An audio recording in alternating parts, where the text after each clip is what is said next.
ಭಾರತದ ಆರ್ಥಿಕತೆಯ ಪ್ರಮುಖ ದಿಕ್ಸೂಚಿಯಾಗಿ ಕೇಂದ್ರ ಬಜೆಟ್ ಪ್ರತಿ ವರ್ಷ ದೇಶದ ಪ್ರಗತಿಯ ನೀಲನಕ್ಷೆಯನ್ನ ರೂಪಿಸುತ್ತೆ.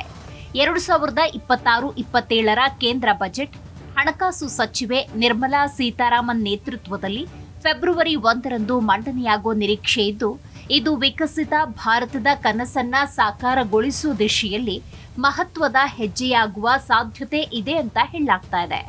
ಆದರೆ ಇದು ಕೇವಲ ಸರ್ಕಾರದ ಆದ್ಯತೆಗಳ ಪ್ರತಿಬಿಂಬ ಅಲ್ಲದೆ ಆರ್ಥಿಕ ಅಸಮಾನತೆ, ಹಣದುಬ್ಬರ, ಉದ್ಯೋಗ ಸೃಷ್ಟಿ, ವಿವಿಧ ಸವಾಲುಗಳ ನಡುವೆ ಸಮತೋಲನ ಸಾಧಿಸುವ ಪ್ರಯತ್ನ.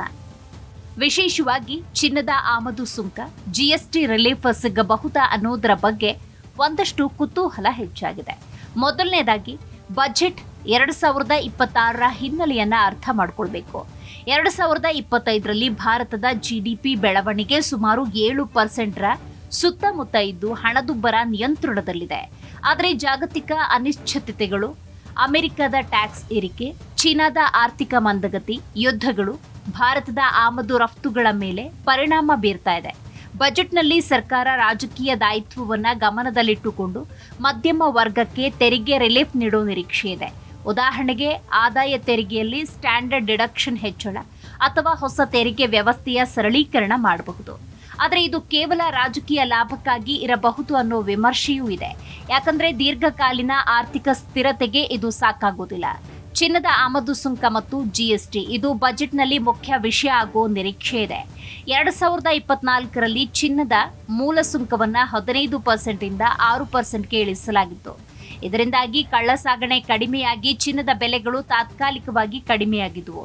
ಆದರೆ 2025ರಲ್ಲಿ ಚಿನ್ನದ ಬೆಲೆಗಳು ಜಾಗತಿಕವಾಗಿ 67% ಹೆಚ್ಚಳವಾಗಿ 4549.7 ಪ್ರತಿ ಟ್ರಾಯ್ ಔನ್ಸ್ ತಲುಪಿದ್ದು, ದೇಶೀಯ ಮಾರುಕಟ್ಟೆಯಲ್ಲಿ 41% ಬೆಳವಣಿಗೆ ಕಂಡಿದೆ. ಇದರಿಂದಾಗಿ ಆಭರಣಗಳ ಬೇಡಿಕೆ 7% ಕುಸಿದು ಹೋಗಿದೆ. ಉದ್ಯಮ ವರ್ಗ ಸುಂಕವನ್ನ 3%ಗೆ ಇಳಿಸುವಂತೆ ಕೋರಿಕೊಂಡಿದೆ. ಆದರೆ ಸರ್ಕಾರ ಕರೆಂಟ್ ಅಕೌಂಟ್ ಡೆಫಿಸಿಟ್ ನಿಯಂತ್ರಣಕ್ಕಾಗಿ ಸುಂಕ ಹೆಚ್ಚಿಸುವ ಸಾಧ್ಯತೆ ಇದೆ. ಸರ್ಕಾರದ ನೀತಿ ಅಲ್ಪಕಾಲೀನ ಲಾಭಕ್ಕೆ ಸೀಮಿತವಾಗಿದೆ. ಕಳ್ಳಸಾಗಣೆ ಇನ್ನೂ ಕೂಡ ಮುಂದುವರೆದಿದ್ದು, ಸುಂಕ ಕಡಿಮೆ ಮಾಡುವುದು ದೇಶೀಯ ಉದ್ಯಮಕ್ಕೆ ಬೂಸ್ಟ್ ನೀಡಿದ್ರು ಜಾಗತಿಕ ಬೆಲೆಗಳು ನಿರ್ಣಾಯಕ. ಜಿಎಸ್ಟಿ ಬಗ್ಗೆ ಇದೇ ರೀತಿಯ ನಿರೀಕ್ಷೆ ಇದೆ.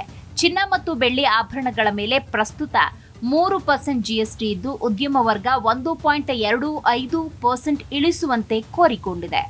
ಇದು ಪ್ರಮಾಣೀಕರಣಕ್ಕೆ ಸಂಬಂಧಿಸಿತು. ಕಪ್ಪು ಹಣವನ್ನ ಕಡಿಮೆ ಮಾಡುವ ಉದ್ದೇಶವನ್ನ ಹೊಂದಿದೆ. ಆದರೆ ಹೆಚ್ಚಿನ ತೆರಿಗೆಯಿಂದಾಗಿ ಗ್ರಾಹಕರು ಬೇಡಿಕೆ ಕಡಿಮೆ ಮಾಡಿದ್ದು ಉದ್ಯೋಗಗಳ ಮೇಲೆ ಪರಿಣಾಮ ಬೀರಿದೆ. ಬಜೆಟ್ನಲ್ಲಿ ಜಿಎಸ್ಟಿ ಸರಳಗೊಳಿಸುವ ಸಾಧ್ಯತೆ ಇದೆ ಅಂತ ಹೇಳಲಾಗ್ತಾ ಇದೆ.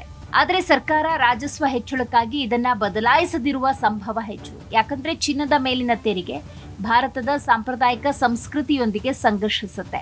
ಚಿನ್ನವು ಹೂಡಿಕೆಯಾಗಿ ಮಾತ್ರವಲ್ಲದೆ ಸಾಂಸ್ಕೃತಿಕ ಸಂಕೇತ ಕೂಡ ಆಗಿದೆ.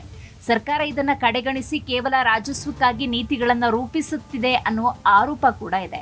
ಇನ್ನು ಬಜೆಟ್ನ ಇತರ ಪ್ರಮುಖ ಅಂಶಗಳ ಬಗ್ಗೆ ನೋಡುವುದಾದ್ರೆ, ಕಸ್ಟಮ್ ಡ್ಯೂಟಿ ಓವರಾಲ್ ಜಿಎಸ್ಟಿ ಮಾದರಿಯಲ್ಲಿ ಕಡಿಮೆ ಸ್ಲಾಬ್ಗಳು, ಆಮ್ನೆಸ್ಟಿ ಸ್ಕೀಮ್ ಮೂಲಕ 1.53 ಲಕ್ಷ ಕೋಟಿ ಬಾಕಿ ತೆರಿಗೆಗಳನ್ನ ಅನ್ಲಾಕ್ ಮಾಡೋ ನಿರೀಕ್ಷೆ ಇದೆ. ಇದು ವ್ಯಾಪಾರವನ್ನ ಸುಗಮಗೊಳಿಸುವ ಸರಿಯಾದ ಹೆಜ್ಜೆಯಾಗಿದ್ದು, ಕೇವಲ ಕಾಗದದ ಮೇಲೆ ಇದು ಸೀಮಿತ ಆಗಬಾರದು. ಹಿಂದಿನ ಬಜೆಟ್ಗಳಲ್ಲಿ ಇಂತಹ ಘೋಷಣೆಗಳು ಅನುಷ್ಠಾನದಲ್ಲಿ ವಿಫಲ ಆಗಿದೆ. ಇದು ಸರ್ಕಾರದ ಕಾರ್ಯಕ್ಷಮತೆಯ ಮೇಲೆ ಪ್ರಶ್ನೆಯನ್ನ ಹುಟ್ಟುಹಾಕುತ್ತೆ. ಜೆಮ್ಸ್ ಮತ್ತು ಜ್ಯುವೆಲರಿ ಸೆಕ್ಟರ್ಗೆ ಸಂಬಂಧಪಟ್ಟಂತೆ ಕಟ್ ಮತ್ತು ಪಾಲಿಶ್ಡ್ ಡೈಮಂಡ್ಗಳ ಮೇಲಿನ ಸುಂಕ 5%ನಿಂದ 2.5%ಗೆ ಇಳಿಸೋ ನಿರೀಕ್ಷೆ ಇದೆ. ಇನ್ನು ರಫ್ ಜೆಮ್ ಸ್ಟೋನ್ಗಳ ಮೇಲಿನ ಸುಂಕ ಸಂಪೂರ್ಣ ರದ್ದಾಗಬಹುದು. ಇದು ರಫ್ತುಗಳನ್ನು ಉತ್ತೇಜಿಸುವುದಕ್ಕೆ ಸರಿಯಾದ ಮಾರ್ಗ. ಆದರೆ ಸರ್ಕಾರ ಲ್ಯಾಬ್ ಗ್ರೋನ್ ಡೈಮಂಡ್ಗಳ ಸೀಡ್ಗಳ ಮೇಲಿನ ಸುಂಕ ಮುಕ್ತತೆಯನ್ನ ಮಾರ್ಚ್ 2026ರವರೆಗೆ ವಿಸ್ತರಿಸುವ ನಿರೀಕ್ಷೆ ಇದೆ. ಯಾಕಂದ್ರೆ ಇದು ಸುಸ್ಥಿರತೆಯನ್ನ ಉತ್ತೇಜಿಸುತ್ತೆ. ಸಾಂಪ್ರದಾಯಿಕ ಗಣಿಗಾರಿಕೆಯ ಮೇಲೆ ಪರಿಣಾಮವನ್ನ ಪರಿಗಣಿಸಬೇಕಾಗುತ್ತೆ. ಒಟ್ಟಾರೆ ಬಜೆಟ್ 2026 ಆರ್ಥಿಕ ಸುಧಾರಣೆಗಳನ್ನ ಮುಂದುವರಿಸುವ ನಿರೀಕ್ಷೆ ಇದೆ. ಆದರೆ ವಿಮರ್ಶಾತ್ಮಕವಾಗಿ ನೋಡಿದ್ರೆ ಸರ್ಕಾರದ ನೀತಿಗಳು ಕೇವಲ ರಾಜಕೀಯ ಲಾಭಕ್ಕೆ ಸೀಮಿತವಾಗದೆ ದೀರ್ಘಕಾಲೀನ ಸುಸ್ಥಿರತೆಯನ್ನ ಕಡಿಮೆ ಮಾಡದಿದ್ರೆ ಇದು ಕೇವಲ ಸಂಖ್ಯೆಗಳ ಆಟವಾಗಿ ಉಳಿಯುತ್ತೆ ಅಷ್ಟೇ. ಭಾರತದ ಆರ್ಥಿಕ ಪ್ರಗತಿ ಸಮಗ್ರವಾಗಿರಬೇಕು. ಕೇವಲ ಶ್ರೀಮಂತರಿಗೆ ಸೀಮಿತವಾಗದೆ ಕಟ್ಟ ಕಡೆಯ ವ್ಯಕ್ತಿಯನ್ನು ಒಳಗೊಳ್ಳುವಂತೆ ಇರಬೇಕು.